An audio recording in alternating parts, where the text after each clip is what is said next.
The Beneventine family has been a part of Montclair State history for over a decade, and it all started when Vicky Beneventine came to the school to play women's basketball. Vicky was just this tough, passionate player, and we were so excited when we got her to come to Montclair State, and her family was great. There were so many brothers and sisters, and they were sports fanatic, and her mom just had this amazing energy, and I feel like Vicky was a Red Hawk from the day she stepped on campus. I had 4 beautiful journeys at Montclair within the basketball program. You know, we did some awesome stuff together. You know, my role as a player and my role as a student assistant coach. I do wish things were a little different for me, but it worked out the way it is, and it ended up being its own beautiful thing. Another member of the Beneventine family that was frequently seen at women's basketball games was Vicky's sister Sophie, and she always made sure to stick out from the crowd. I mean, I remember Soph vividly, we all do.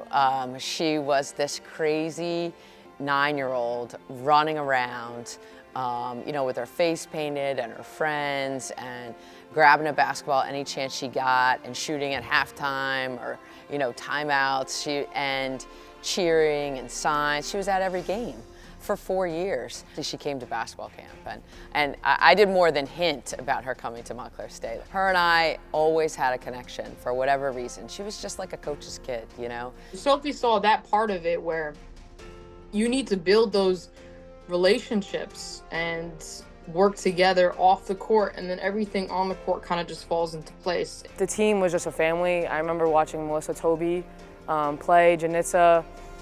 It was just like magic out there, and Victoria saw it too. I would always show up to every game and make sure that I would bring all my friends. I'd have my face paint, my squid hat, and I would make sure that, you know, she knew that we were here for her no matter what. Sophie continued to develop her love for the game of basketball, and also developed her skills on the court, which culminated in her scoring over 1,000 points in her high school career.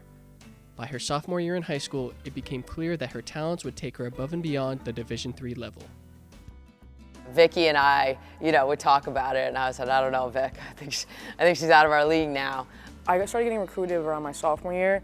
That's when I started to receive majority of my offers. Originally, I didn't know if I was going to get D1 offers. You know, it's something that you're told, but you never know until it's going to actually happen. So when it started to happen, it was very exciting. Going through that whole entire process, I'm grateful that I chose the path that I did. Sophie committed to play Division I basketball at Boston University during her junior year of high school in 2019. The ins and outs of D1 basketball is an everyday thing. You have to commit kind of your life to it. You go through things with your teammates that you never go through with anyone else. So I'm very grateful that I stuck through it and I finished it, and I'm proud of myself for how much I continue to grow in that experience. And looking back at my last year, I'm very happy with how I finished my career at BU. Due to the COVID-19 pandemic, Sophie was granted an extra year of eligibility to play basketball. Sophie had to make the difficult decision to either stay in school and continue to play the sport that she had loved her entire life, or call it quits after her time with Boston. Your body is tired, you're mentally tired. You really think to yourself, you know, do I have another year of basketball in me, especially at the collegiate level? And I think I came to an agreement with myself that I do. I just think that for me it would be better to do it somewhere that I know that I would be comfortable at. I always had Montclair in the back of my head. My sister's wedding was, you know, September before I graduated, and Coach was at the wedding, and we were kind of hinting at it to me. But then when, you know, season came around and it ended, I thought about it, and I was like, you know, that's actually something that I would want. One day I got a text, and she said, you know, I know I'm in the portal, but I would love to come visit and talk to you a little bit about Montclair.